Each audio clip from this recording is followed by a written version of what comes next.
Estate plans are more than money and inheritance. They can guide your future health decisions and provide special instructions for loved ones.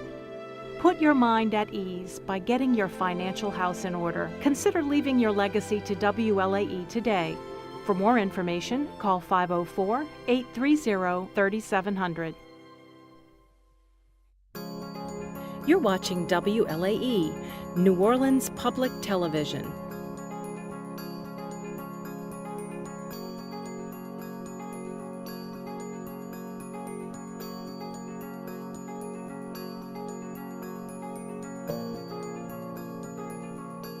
Inside New Orleans Sports with Eric Asher is underwritten by... At Villere's Florist, we deliver the magic of flowers 7 days a week to the North Shore and South Shore in the New Orleans area. Whether it's for birthday parties, baby celebrations, Villere's provides colorful floral displays for all. With a store full of fresh-cut flowers, exotic tropical flowers, orchids, roses, and even fruit baskets, our goal is to make your vision a reality. Villere's Florist, proudly serving Louisiana since 1969. Dave Miette Insurance Agency. Auto, home, flood, business, 504-556-0809. Dave Miette, INSagency.com. For over 48 years, Southern Tires and Auto Repair has provided services across the New Orleans metro area. Southern Tires offers a range of tires for all vehicles and ATVs. We also have a full suite of auto repair options, including brake repair, rim repair, custom exhaust, steering and suspension, tire siping, and so much more. Southern Tires and Auto Repair, 2550 Hickory Avenue in Metairie. C&C Drugs is a family-owned pharmacy that's been serving Southeast Louisiana for over 50 years. Whether you need help taking care of an elderly family member, a growing child, or even a pet, C&C provides patient-centered care for your entire family. C&C Drugs, large enough to serve you, small enough to know you. Locations in Mandeville and Araby.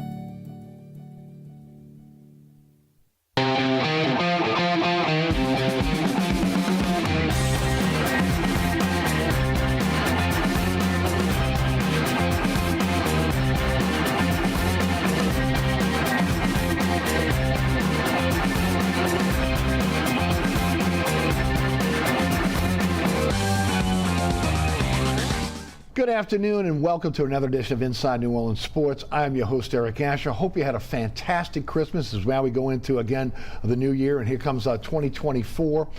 Got a great show for you tonight, something I've been wanting to do for a while. A legend in our business, a legend in New Orleans sports media. Ken Berthelot is with us on the program today. Ken, welcome to the show. I can't tell you how excited I am for you to come down and be part of our program today. Again, I'm a guy that, again, has been a huge fan of yours my entire life.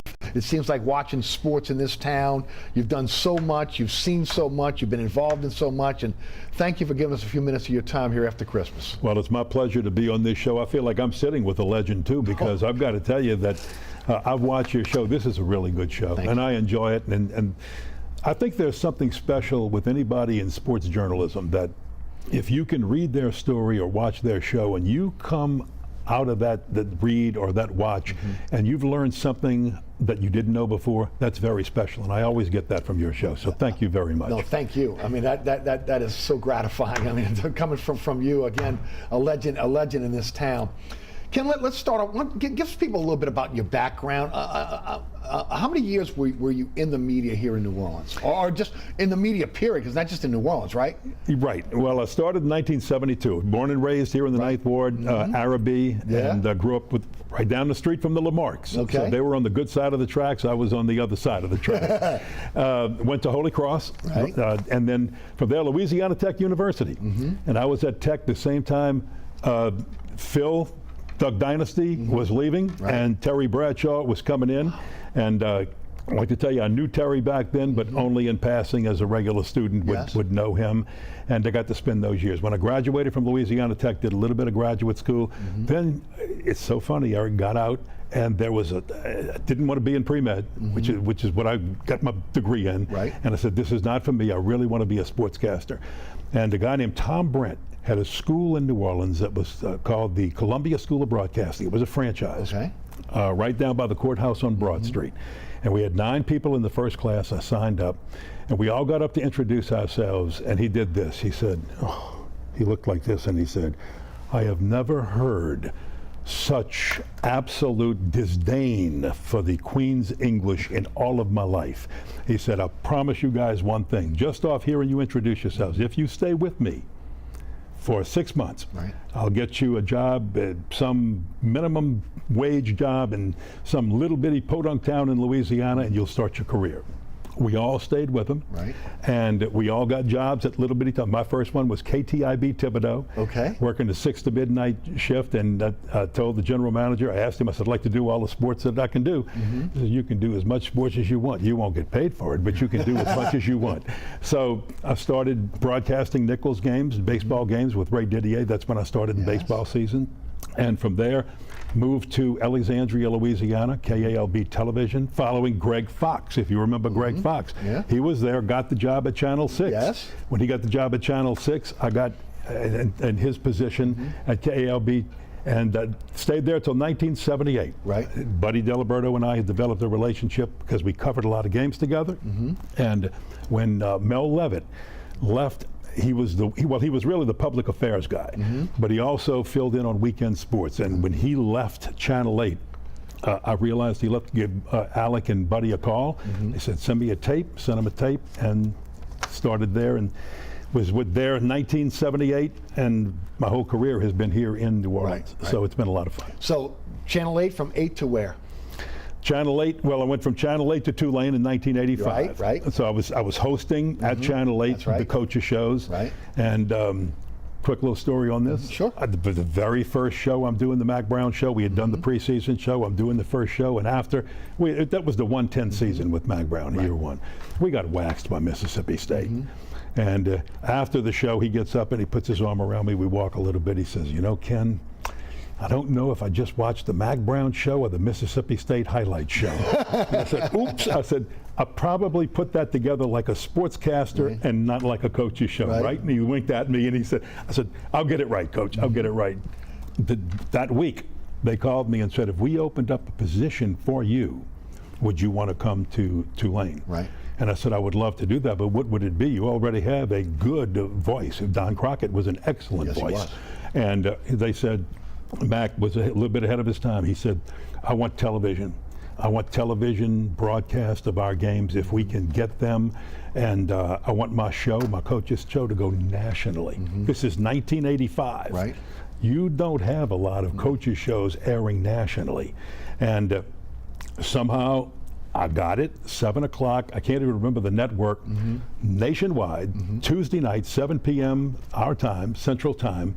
And I said, Mac, it's going to cost a little bit. He said, give me the number. I gave him the number, and he said, I'm going to raise it. We're going to raise it. And I helped him raise it, and we went and got it. We went and got it. So it was an amazing story. I stayed at Tulane until 2001. There was some things going on just with illness and things that I had to get, not for myself, but I had to get out of it. I couldn't travel. 2001, Katrina brought me back into the business. And my good friend Rob Bernardi was the athletics director at Nichols. He said, I lost my fundraiser, who was also my play-by-play guy. Would you want to get back into business? And I said, yeah, because I was full-time Dale Carnegie at that time. And there were no training budgets after Katrina. There were no businesses anymore. So I went with him and stayed there until about 2011. And then a local, this is interesting, a local television station, Channel 20, still in existence here in New Orleans, a Christian station, was the LaCie Broadcasting Corporation. Lester Sumrall Evangelistic Association, which we're trying to find out now with John Sumrall if there is a relation. He thinks there is a distant relation because most of Lester's family came from Mississippi and Alabama, and John is an Huntsville, Alabama native. So it's interesting there. And then I stayed there until just with them for a long time, and then eventually worked my way in retirement. So look, at 75 years old, I still feel like I just want to stay involved, and I love it. I hate to give it up. So I stay closely involved with Tulane and with the high schools. And Tulane will call me sometimes to fill in, just to help out. And I'm still on. When you get my age, everybody wants you on their Hall of Fame committee. So I'm on 5 Hall of Fame committees, and I still enjoy the heck out of it. In your career, what did you enjoy the most? Did you enjoy play-by-play? Did you enjoy doing television? When you look back on your career, what's the thing that really got you excited that you love doing? When I started, I got in this to be a play-by-play broadcaster. Okay. And that's what I really like to do. In high school, I would sit in Araby on Acock Street. I would sit in the backyard and tune in KMOX 50,000 watt station out of St. Louis and listen to Harry Carey and Jack Buck broadcast St. Louis Cardinal games. A lot of people, was Harry Carey a Cardinal broadcast? Yes. Before he made the move to the Cubs, he was. And that made me want to be a sportscaster. My dad had taken me to some Pelican baseball games. I actually had a baseball signed, a foul ball we caught, signed by Mel Parnell, who was managing the team at that time. Lost that in Katrina, lost everything in Katrina. But some of those memories were hard to not be able to find. But so to be a play-by-play guy was really important. But in the process, the other thing that I've really fallen in love with is putting together stories, documentaries, stories. I love doing the Hall of Fame videos for the Greater New Orleans, Allstate Sugar Bowl, Greater New Orleans Sports Hall of Fame, and other Hall of Fame groups, where you can really tell a story about somebody and have that there for posterity. You do a lot of. You've done a lot of documentaries, right? You've done. Yes. Talk some of them. Well, most of the documentaries have been small documentaries. The documentaries that, I was involved with Glory Days right here on WLAE Channel 32. Oh, love that. Love the fact that we could, and it made sure that we got all the right people involved. So, you had the Lenny Van Gilders and the Kenny Trahans and the Ed Daniels, and you made sure that they got involved and they could tell their stories about it. I think we had some Tommy Krysan and some other people on there also, which was very special. But the little short ones, sometimes one that's 3 to 5 minutes long that you can show on that screen at the Hall of Fame event, whether it's good, bad, some of them just are not coming to mind right now, but it's just the fun of putting that together and then being able to give it to a family who has a family member in the Hall of Fame and say, this is yours to keep forever, show it to the grandkids. That's a lot of fun. Ken, influences or mentors in your career? LSU's original or longtime voice, John Ferguson. The voice of the Tigers. He was, like me, a Louisiana Tech graduate. And I didn't realize that. We were both Louisiana Tech graduates, and it formed a little bit of a bind. And I asked him if he would help me in this business get started. I admired his work so much. And he would call me about 2 times a month, and he would nitpick to death, and that's exactly what I wanted him to do. I remember one time when he first started, he said, Ken, the player cannot be running left, the quarterback cannot be running left, and then he throws left. Keep that syntax exact. He runs left and throws left, or he's running left and throwing left. But he said, I like the S sounds a whole lot better. It's a lot more concise. And he taught me a lot of little things like that. And when he retired, he called me to Baton Rouge and he said, I want you to have all of my play-by-play sheets. And he said, I want you to have the empties. I want you to have some of the ones that I'm not going to need anymore for your posterity. And they were purple, gold, and white. The white was always the other team. The purple was the defense, and the gold was the offense. And he had his little boxes and his little squares set up for a 4-4, a 5, whatever 5-2. He had them all set up, and I had all that, and I lost it in Katrina. So you talk about disappointing. To have lost that in Katrina was a crusher. Yes, it is. But he was my biggest. And then when I got here, Buddy DiLiberto. Talk about the days with Buddy.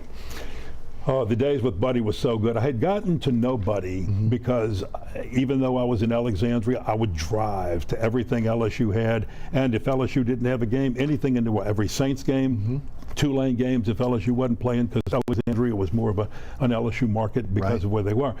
And so Buddy got to know me, and when Mel Levitt left, I called Buddy and I said, I want this job. You know me. You know I know the area. You know the work, because I send you some of the interviews and stuff to run. I said, it's going to take you 3 hours to train me. Take 3 hours before one show. I learned the Channel 8 way, and I'm in. He said, send me a tape. So I did, and he trusted me. And he trusted me to do a lot, and I really appreciate that. And at one point, he came to me and he said, you're brand new. He says, let me ask you something. He says, I don't want to take Sunday nights after Saints games away from you. He said, he says, do you want to do that? He says, that's the biggest show of the week. Right. And I said, Buddy, you are Buddy Diliberto. You are the legend. You are the icon. I'm a new guy coming into the market. And even though I'm from New Orleans, everybody knows you.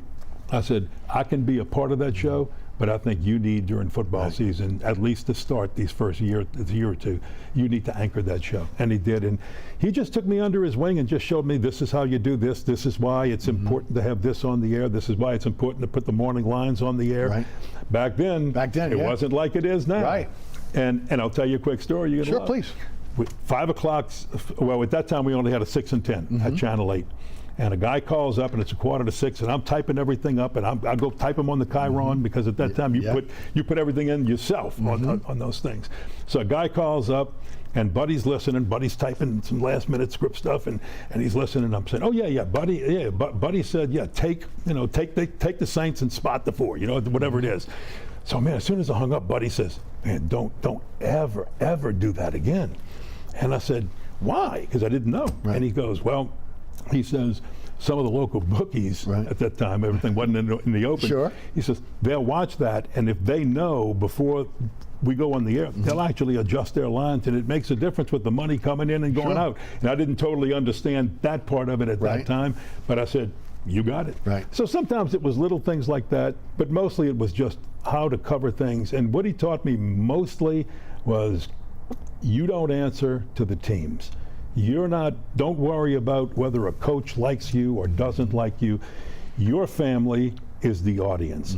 You owe it. If you've got to give a commentary or you've got to say something, say the truth, be fair, but speak the truth. But you speak it because the audience is the one that cares. So if you say something anti, or it was against Tulane or LSU with the Saints, if it's a fair execution of the commentary, don't be afraid to give it, because you owe it to the fan base. You owe it to the audience watching you to be fair, because if you don't say it, who else? If in other words, he was telling us, if print and broadcast don't do it, who's going to be? How are they going to know? It is the truth, no doubt. Ken Berthelot with us. Ken, a lot of folks know this. Some folks don't know this. You had the first interview with Cooper and Peyton Manning, and I remember it like it was yesterday. You see it on NFL films now all the time. Talk a little bit about that. Well, the first one was with Alexandria. I was in Alexandria, Louisiana, and I've got to do both locker rooms. So I'm trying to catch the Saints, go back and catch the visitors, and come back and see if there's any stragglers coming out of the locker room. And at that time, Archie would have the kids in his arms. So I do an interview with Archie, and before we finished, or before we started, I said, do you mind if I ask Cooper a question? And he said, no, absolutely. And he says, ask him who his favorite quarterback is. So if you saw it, baby talk, Cooper, who's your favorite quarterback? And I think he's going to say, Archie Manning or my dad or something. Roger Staubach. Now, boom, it's that one. And 2 years later, he's got Peyton in his hands, and he's asking the same question. So I did, and he told me, ask him the same question, I think you're going to get a different answer. And he turns around and looks and goes, my dad. And it's really cute. And Archie called me one time and he said, do you have that? I'm looking for that. I said, I have a copy, but I only have one copy. At that time, it wasn't easy to copy tapes. So I gave it to him, and he called me a couple of years later. He said, ESPN's looking for that. I said, Archie, it's got to be at your house. Please tell me it's at your house, because if not, we lost it forever and I'm going to die. And ESPN, he gave ESPN access to his attic. They went in there and they did find it in the attic, and that's why you see it on TV today. At the Manning Passing Academy this year, he actually had Cooper on one side and Peyton on the other. He says, hey, you want to do the interview again? I think they'll get it right this time. I looked at, Lenny had the camera, and I couldn't find Lenny. And I said, okay, we got to wait till next year. That's amazing. Talk about the the beginnings of the Saints and what this town was like when that franchise was awarded to New Orleans? Yeah, I mean, we're going back to 67 and 68. I'm just out of high school, going to Louisiana Tech at that time, graduated from Holy Cross, and the excitement was unbelievable. And I can remember at that time, get a date, go to the game, somehow you get your tickets, and parking. Finding parking around Tulane Stadium was never easy. And I can remember parking as far away as Lower Line and Zimple. It still rings in my mind today.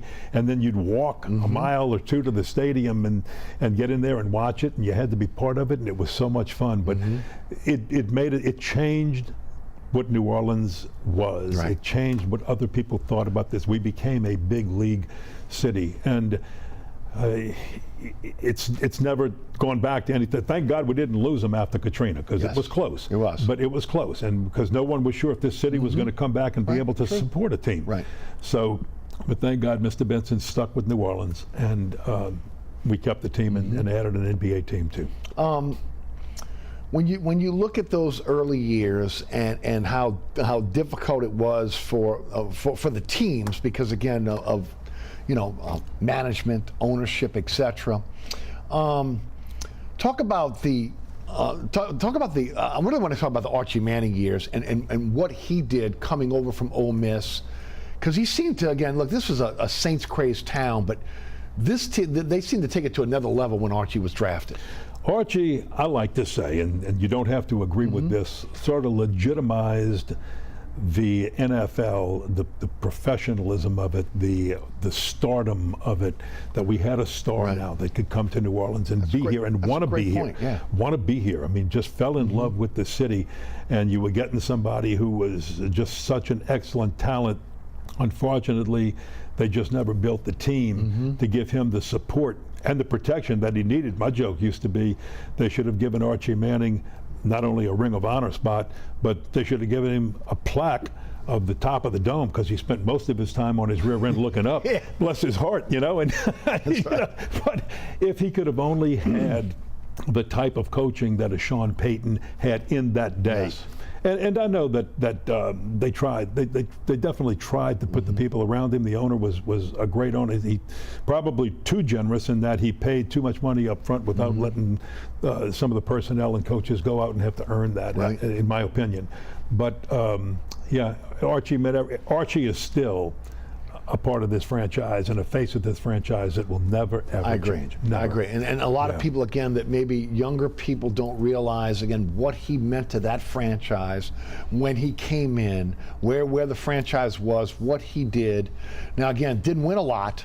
But again, look, he gave his body to this organization, to the city. I mean, you can see it now today. And a lot of people were upset when he left, and spent those few years somewhere else. But I was kind of hoping, thank you, Lord, let him go to a winner. Let him be able to. And I know it didn't work there Houston either, and Minnesota. And of course, I can remember it like it was yesterday. I was doing an internship at WNOE back then.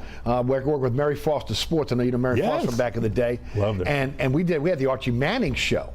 And a friend of mine called me that morning before I was going to work saying Archie's been traded. I thought he was joking.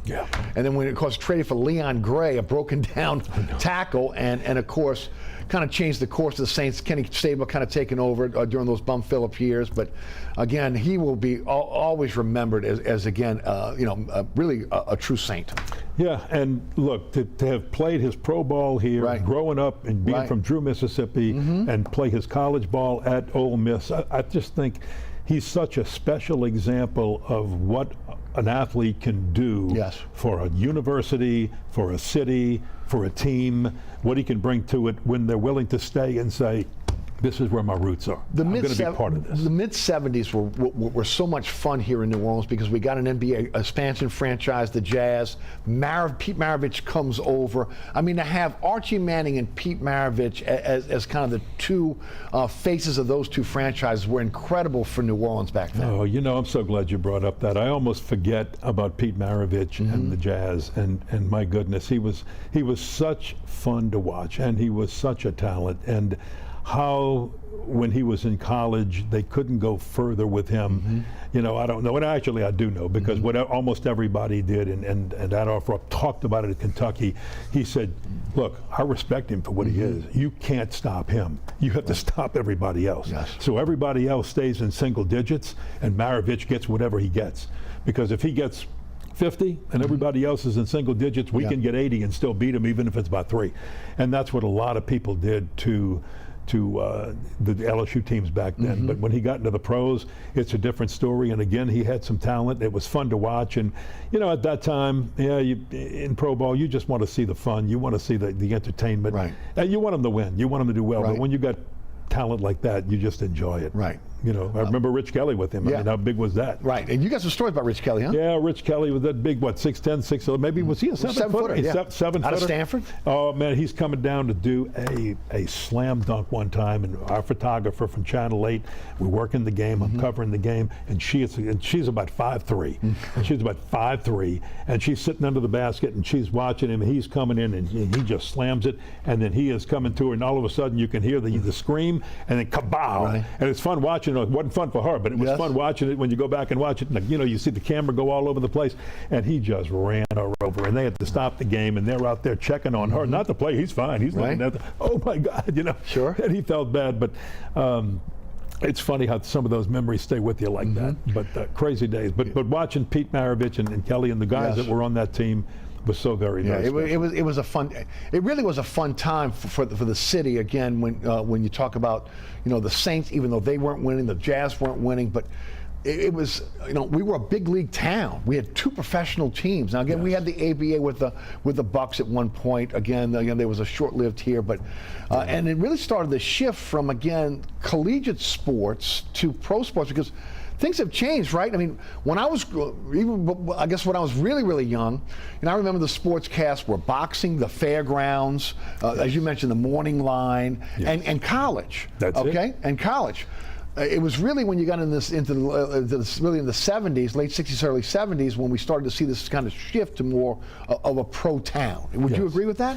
Absolutely, and I think that was important because Tulane, again, during those years in the 70s, 60s, 70s, 80s, late 60s, 70s, they got a little good in 70 to 73, and then again, it was just the losing years that came back, and you just didn't. I think over a 42-year period, there was only like 4 times or 5 times that Tulane had even gotten to 8 victories. Right. So LSU had up and down years at that time, mostly up, but it was just about all LSU and nothing but LSU at the time. Right. So, but then we always had baseball. Right. And you always had good baseball here, even better when LSU got real good and Tulane and UNO accepted that challenge and they raised the level of their programs.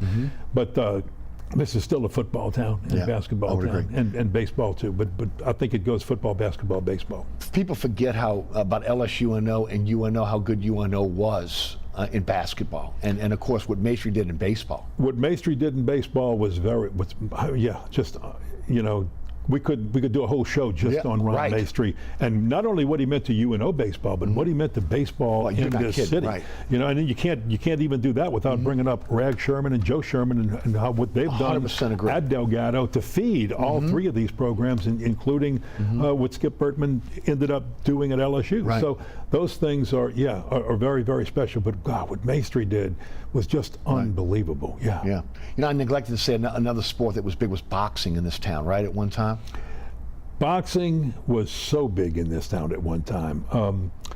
It's a guy who graduated from De La Salle. Go ahead. It's your school, right? Yes. And 1965, Bernard Fernandez. Okay. And Bernard learned boxing from his dad, who at first was a boxer. Forgive me, his name's going to escape me right now. And he taught Bernard the game. Okay. And Bernard became a sports writer.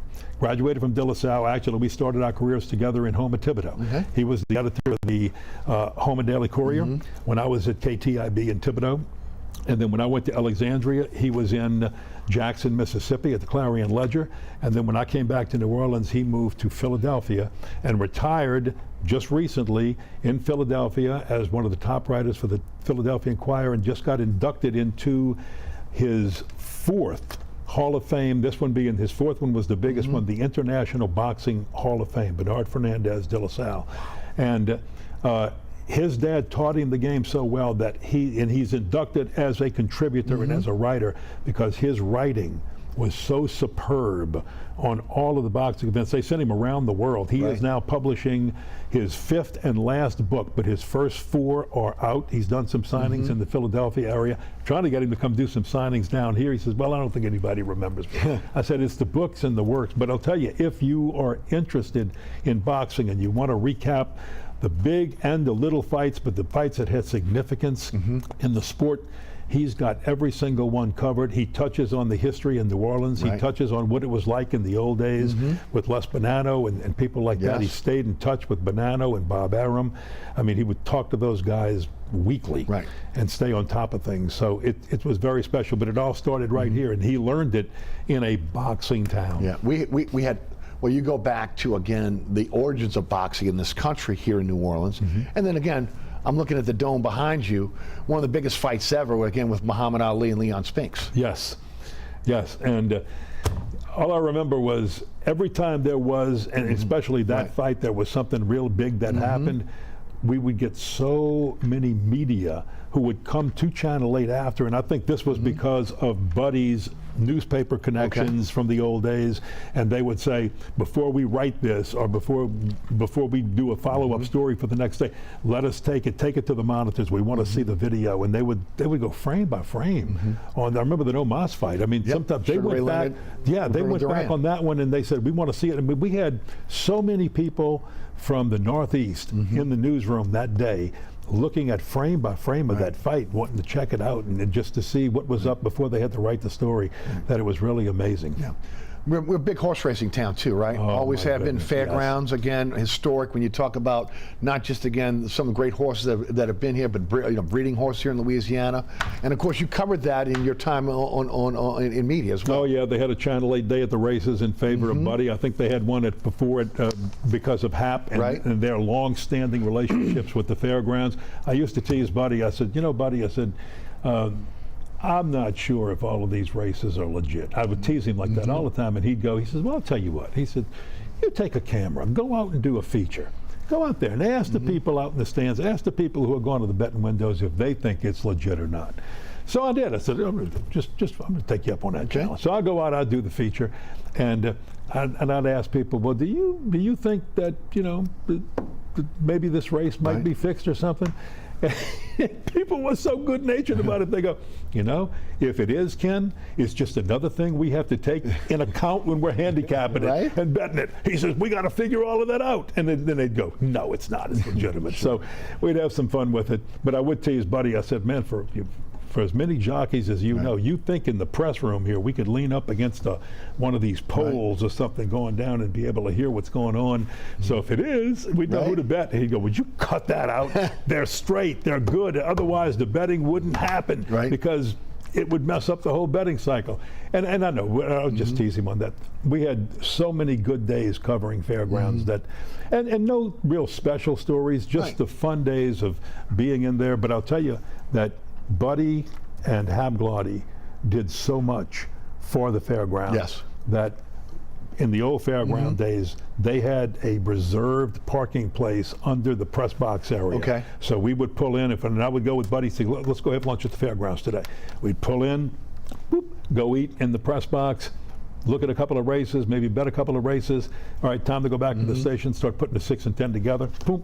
Right there's drive right out. You know, Ken, today, I don't think people realize, but again, growing up, watching sports in New Orleans, every single channel, every single sports show, they went through again the race at the fairgrounds. They you know, you had the I guess the big race of the day, and they went through every race pretty much, right? Yeah, listen, we had to give the winner of every race, and normally that big race of the day you just mentioned, he would show the stretch run. You know, and even if it was a big winner, let's say you got a Secretariat type win where you got 20, 30, didn't matter. He was going to show that. And look, he didn't do it because they were sponsors. They weren't spending any special money with the station. People cared. He did it because people cared. You know, there was a different time because you would give every baseball score. That's right. You would give anything that was happening, you had to have a scoreboard show, Yeah. which, again, we had 3.5 minutes to do a sportscast. And the only time we would get lucky is if it was a slow day or if a news anchor was, tired. And, Right. hey, you want a minute? Yeah, I'll take a minute. Absolutely, I'll Sure. take another minute. And you're on the phone with your producer going, pull that tape that we couldn't get in. Let's show that tape. So, Right. yeah, you'd want to do that. So it was special. But that's what they'd give us, about 3.5. Right. And on a good day, 4.5. And of course, on a Saturday or a Sunday, Yeah. you'd get a bunch more. Right. But during the week, we had 3.5, and we had to squeeze it. Right. There's been an evolution in terms of sports broadcasting on TV here now. Again, in terms of what now they're covering the Pelicans, Saints, Tulane, LSU. They'll mention the fairgrounds. It's not like it once was. No, the big difference I find is today you take the big local story of the Okay. day. You're not going to do a national story because with social media, with the access to Right. the internet, everybody knows what the score is. That's not a big deal. You want the local story and you want to cover that story in depth. But the biggest thing, and I guess I'm going to say it irritates me a little bit, is when I was on the air in the 70s and 80s, Right. and even in the 90s to some extent, you could get coaches, athletes to come do a show every year for the Sugar Bowl. Right. Both head coaches would come to Channel 8 and Buddy would host a television show with the head coaches. I'm Right. talking about you had Bear Bryant and Aaron Parseghian when Notre Dame played Alabama. Right. They would come. We'd get Saints players to come on air with us. Right. They would come, and you didn't have to pay them to do it. Right. And the biggest change today is that's all out the Yeah. window. Right. Coaches aren't going anywhere. Players have to be paid to go to do that today. Yes. And now I'm noticing the evolution that we don't even have coaches shows anymore. So what used to be the Vince Gibson show, Right. and the Mac Brown Right, coaches right. show, and the basketball, the Perry Clark show, now you don't have that. You've got a 30-minute show. Right. The coach gets taped a little bit here and a little bit there, and everything else is features because they're all recruiting shows. They're trying to recruit you for next year's portal, Yes. for next year's team. Yes. So it's all based on attracting people. It's not just the coach talking there, because you can catch the coach talking on X, Twitter, Right. on Facebook, Sure. on LinkedIn. They're going to all be there. So it's been an evolution. I can't say I like it, but that's what it is. And you know what? You have to live with it. Right. Like the portal, you have to live with it. Ken, hang in there for me. Yes. New Orleans legendary sportscaster, a media member, Ken Berthelot is our guest today. I'm Eric Asher. We'll hear from our underwriters. We'll come back. We'll continue this great conversation. I would move.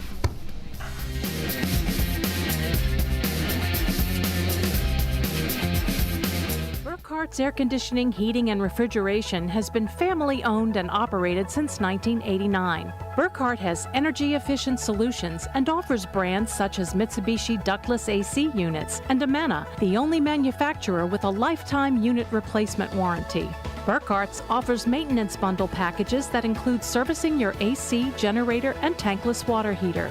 For more information on the services Burkhart's provides, visit acpromise.com. Burkhart's Air Conditioning, Heating, and Refrigeration, providing comfort for life. Located at 3701 Iberville Street in Mid-City is Katie's Restaurant and Bar. Open 7 days a week, Katie's offers daily specials for lunch, dinner, and Sunday brunch. Serving New Orleans cuisine such as fried shrimp platters, grilled redfish, and a fully stocked bar. And don't forget about our expanded event seating and local entertainment. Featured on the Best of Food Network's diners, drive-ins, and dives, Katie's Restaurant and Bar. Acadian Custom Shutters is locally owned and operated, specializing in interior and exterior shutters and window coverings, as well as awnings and patio covers. Acadian Custom Shutters offers American products with personal service and workmanship, serving the South Shore, North Shore, and Mississippi Gulf Coast. More information is available at 985-893-3119 or acadiancustomshutters.com. Really enjoying today's program. Legendary media member, sportscaster, again, play-by-play voice. Ken Berthelot is our guest. Ken, there's a lot of stories out there about how the Who Dat chant came about. You were involved in all that, doing stories. Talk about it.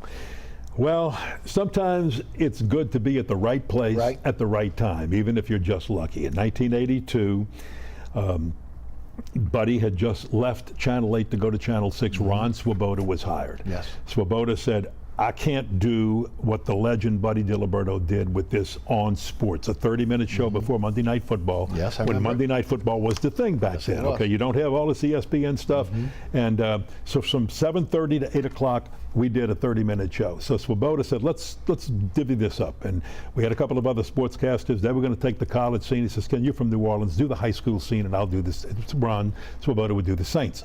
So this day we were doing a 5-minute piece, 6-minute piece on St. Aug. And we got there a little late. Avis Landry was my photographer at St. Aug graduate. And the coach said, "Listen, we can get a manager to drive your car. Why don't you just ride with us on a bus so we're not late doing 5 minutes worth of interviews out here." We're on the bus, and the captains for the football team started the cheer. Who dat say they're going to beat St. Aug? Who dat?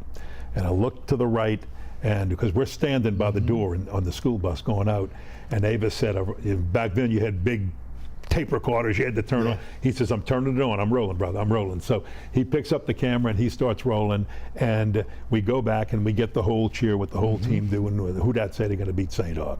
We come back that night and we put it together. We're doing it on a Friday. Come back and we put it together for the Monday show, and at that time the phones lit up and people said, "We love the cheer." And Swoboda said, "Man," he says, "we got to play this again." I said, "Yeah, Ron, but Monday Night Football ends at midnight. So by the time we're on, it'll be 12. Maybe we might be on Tuesday morning." He said, "Yeah, but I'm going to play it at 6 and 10, Tuesday through Friday." Well, that he did. That Sunday in the Dome, suddenly you got who dat say they're going to beat them Saints. Well, it takes off. Right place, right time. We're lucky. St. Aug's lucky.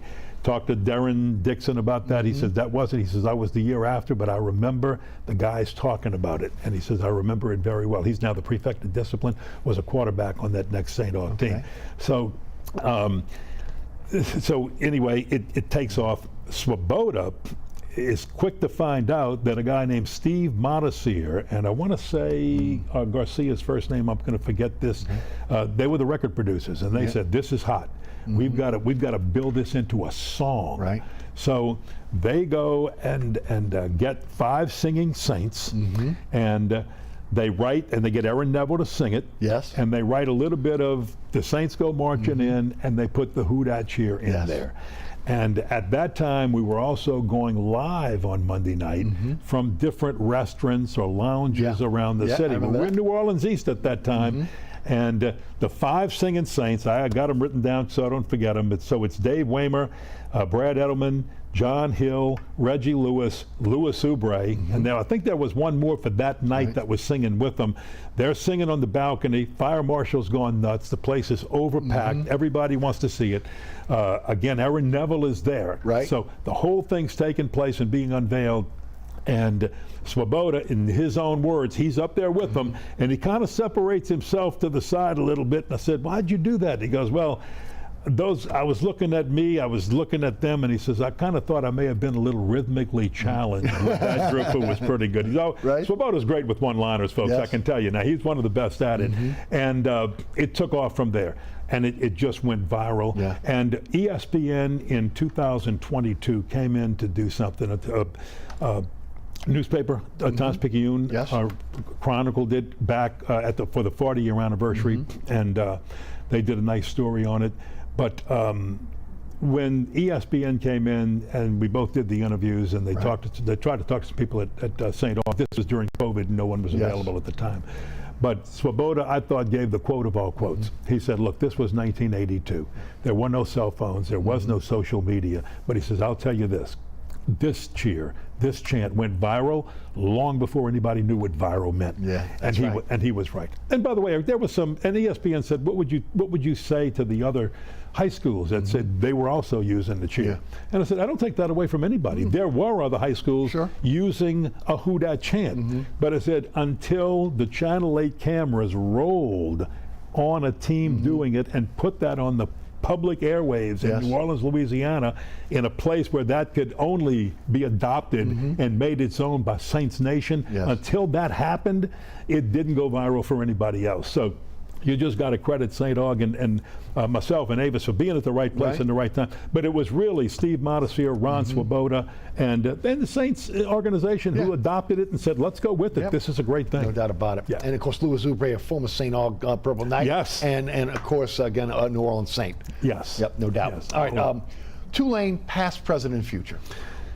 Whew, that's a 2-hour documentary right there. Past, one of the all-time best ever. 1947-48, maybe early 50s, Hollywood makes a movie. Father was a fullback. Fred McMurray is the star. Fred McMurray's coaching a team that was good, and now they're having a down year. And the alumni are getting on in black and white film, okay, before it was colorized. And here's Fred McMurray in the movie. You go, if you're going to watch this movie, go in, it's about 90 minutes in, an hour 15 in. They start talking about the big game. They've got to win this game to be legitimate. They've got to win this game. And the opponent is Tulane. Tulane. And they talk about Tulane. And you actually hear the real, the original Tulane fight song, Roll Green Wave, is played in the movie. And Tulane is talked about in the movie, and I think if this is the right movie, it may have been a second movie on this. He tells his daughter at one point, we might not be good this year, but we're gonna build this program back up that we can compete with the Tulanes of the world. Now that's the Tulanes of the early years. So they were like an Alabama. They were. Yeah, they were that good. And then, unfortunately, some president comes along and some board member comes along, and they think that the expenses for college football are getting a little out of hand. Well, they probably were, but everybody else was paying the price, so you got to pay the price to be good. They de-emphasized football with Rufus Harris in the 1950s. And I remember Andy Pilney, the great Notre Dame Andy Pilney, was named head coach after they fired the guy they didn't like, all right? And he comes in and he said, Ken, he said, they gave me a $2,000 recruiting budget. Alabama and LSU was spending $2,000 a month on telephone calls. Now, this is the 50s, okay? Today, that would be like, and I put this in the computer, that would be like having $25,000 as your recruiting budget in today's world, and everybody else is spending $25,000 a month on their phone calls and whatever they got to make to recruit. So they really tore the program down. Pilney had a heart attack trying to build it back up. He did build it back up for 1 year, eventually gave way to Jim Pittman. Jim Pittman tries to build it up. Tulane gets behind the whole thing, and they have the Year of the Green. It's going to come back in 1970, the Year of the Green. And it did come back. It did. So well so that I can remember in 1970, this is my senior year of college. And I'm going to ask a girl from the lower ninth ward out on a date. And she says, now Tulane's an uptown school, so this is the uptown school. We're in the lower ninth ward. She says, only if we're going to the Tulane game, because I'm a member of Bullard's Bandits, and we go see Tulane, and then we can go after that. We can go to any movie anywhere you want to go, but no Tulane game, no date. No date. So when Tulane could capture the hearts, I'm telling that story to show you how Tulane uptown captures the hearts of even people in the lower ninth ward. It was there for the making, and then 70, they go 8-4. They didn't beat LSU. It ends up with 73, where they beat LSU for the first time in a quarter century. They give Vinny Ellender the 10-year contract. He has 2 bad years following, and they fire him after that. So, and after that, it slipped, and really from almost there until where we are now, you had maybe 4 seasons of 8 wins, and that was it. So the undefeated season in 98. Well, yeah, and actually, if you go to the 8-win thing, 97 was 7-4. So 7-4, and then 98 was undefeated, and then Willie Fritz comes back with his back-to-backs, 12 and 11, the last 2 years. But what happened in between there? And I hate to say this, but it's just, sometimes you've got the opportunity to make a decision, and it seems like the decisions, whether it was on coaching, whether it was on conferences, or anything else, wasn't the right one. Tulane didn't make the right one, and they paid the price. You had a great story about the New Orleans arena, and maybe Tulane, again, the thought was that would be a place that they would be playing at one point, right? You know, and we're talking about the Smoothie King Center, right? Smoothie King Center, all right, so I learned something that I didn't know, even all the years that I worked at Tulane, and as well as I knew M.L. Lagarde. And everybody, I think, knows M.L. Lagarde, former sports writer, former sports information director. And M.L. according to Kevin White, who was Right. a former athletics director, spent a lot of his years working behind the scenes to help the Smoothie King Center be built. And I didn't know that, Eric. And in his mind, he was hoping that one day, knowing that there wasn't a lot of room to do things on the Tulane campus, and even Tulane Right. might need what is now Fogelman Arena in Devlin Fieldhouse. Yes. They might need that for classroom space because they're a landlocked university. He was hoping that maybe Tulane would have a program that could one day play basketball, or at least some of their basketball games, the big ones, in the Smoothie King Center. And I was kind of hoping that too, but it didn't work out that way. The evolution of college athletics with the transfer portal, NIL, your thoughts? If you're not Power 5, then you are a minor league franchise in college athletics, developing coaches and players for Power 5 status. Is that Tulane right now? That's Tulane right now. Willie Fritz is the university was trying to give him what he asked for, but it wasn't happening fast enough. And Tulane sometimes, I think coaches are worried. Listen, is it going to stop somewhere along the line, and we can't, or be pushed further down the road, and we can't get what we need to attract the players? Look, today it's NIL money. So you're going to have to pay the players. It's the transfer portal. Right. So if you're not Power 5, sometimes it's more than just NIL money. It's players wanting to play before packed stadiums, before the 50, 60, 70,000s. And I think Tulane's got options. Whether or not they take the options, I think they're on the precipice right now of having to make a decision. Do we want to be a group of 5, or do we want to be a Power 5? And I think, and I'm hoping, that they take the Power 5 option. You have the Big 12, who has always had an interest. Even when they were the Southwest Conference, they had an interest in Tulane. Right. Always liked Tulane. And probably a better fit for Tulane would be to do what Georgia Tech did. If you got to withdraw from the Southeastern Conference, try to get into the ACC. It fits academically, but here's the big thing. It fits where their fan base is. Tulane's big fan base, New York, a little bit up and down the East Coast, a lot in Florida, and all down the Florida, especially the East Coast of Florida, and you got some in California. Well, with the addition of Cal and Stanford, you've got Miami, you've got again your New York and your big Northeast powers in that ACC. That would be, I think, the ideal. But you have to move quickly because there's not a lot of spots left. I agree. Eric, if they go to 4 20-team conferences, okay? So you'd have a Power 4, and you'd have 80 schools. Well, you're not going back in the SEC or the Big Ten. So that leaves the Big 12. Right now they have 16. Word is, and I like my sources on this a lot, that Memphis and San Antonio are probably going to be added. So that would give them 18. That would leave you with 2 more. Okay? Then the ACC has 16. I might be wrong on this, and it's 17 if Notre Dame ever moved football into the conference. And you say, well, Notre Dame will never do that. Maybe. With the new playoff structure, if you're not in a conference, you're not going to get the bye. So does Notre Dame want to stay with the NBC money? They might. They might go, hey, we'll take the extra game. Doesn't matter.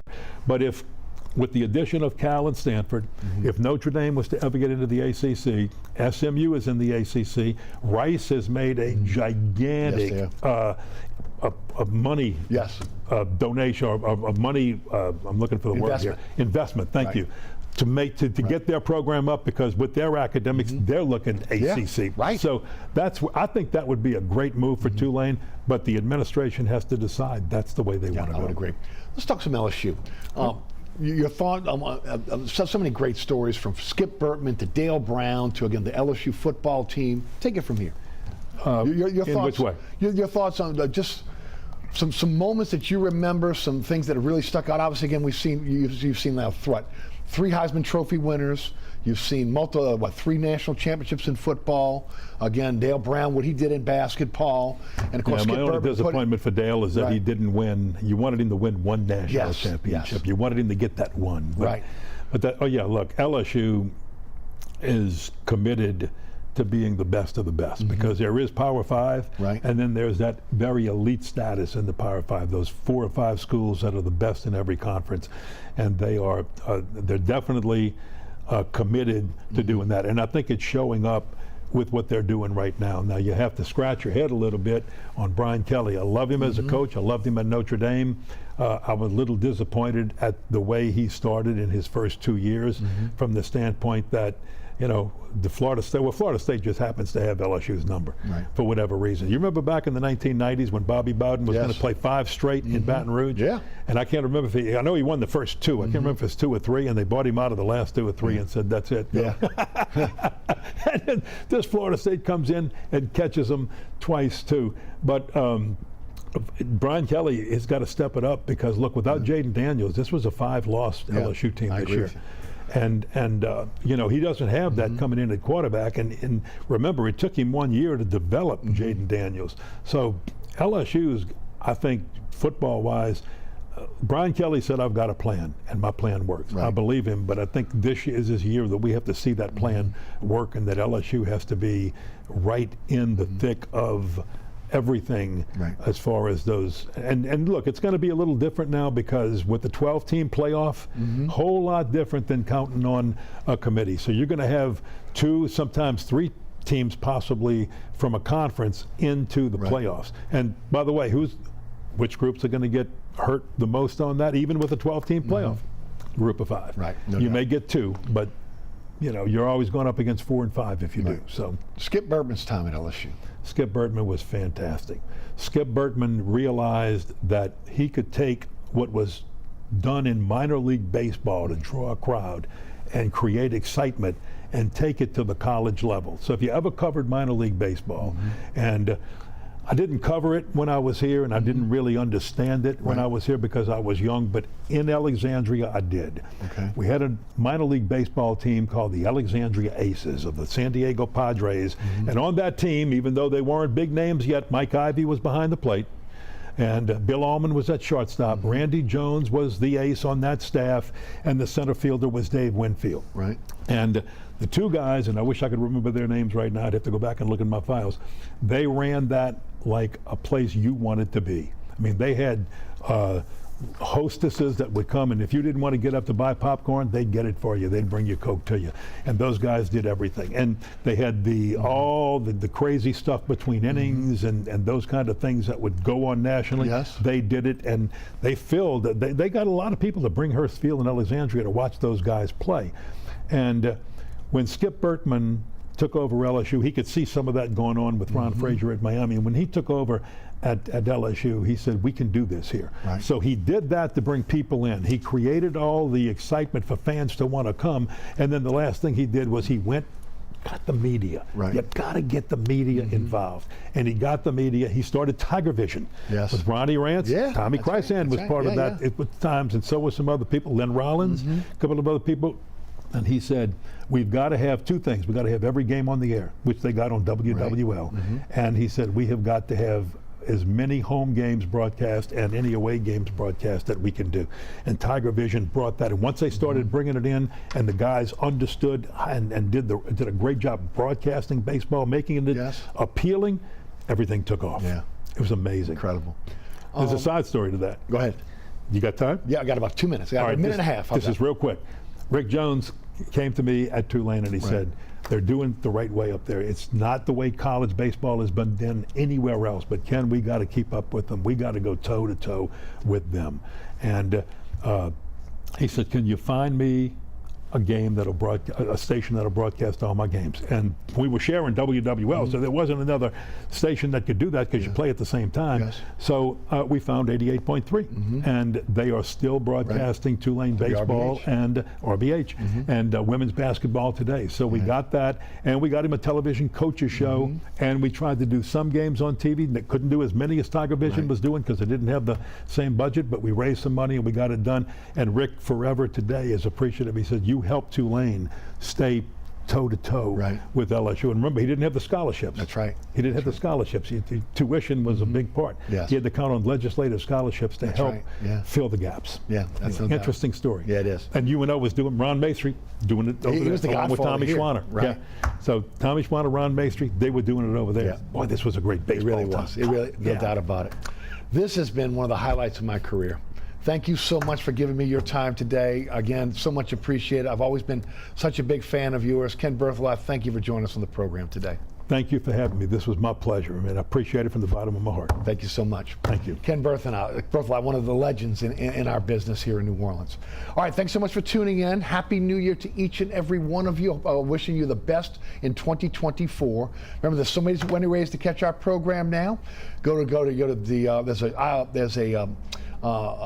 You can go to WLAE-TV's YouTube page. Also, again, you can also, go to ericasher.com.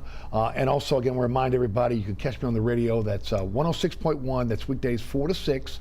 You can listen live at ericasher.com. Also, again, the iHeartRadio app, the TuneIn Radio app. Anchor Spotify is where you can find our podcast. Search Inside New Orleans Show with Eric Asher. And, of course, we want to thank our underwriters for making our show possible. Each and every one of those underwriters. Please support those underwriters. And, of course, the great staff here that does a fantastic job producing our program here at WLE. Ron Yeager, Jim Dotson, Logan Graffia, Alex Chacon, and our director, William Hill. For the legend, Ken Berthelot, I'm Eric Asher. Thanks so much for tuning in. Happy New Year. We'll see you next year for another edition of Inside New Orleans Sports.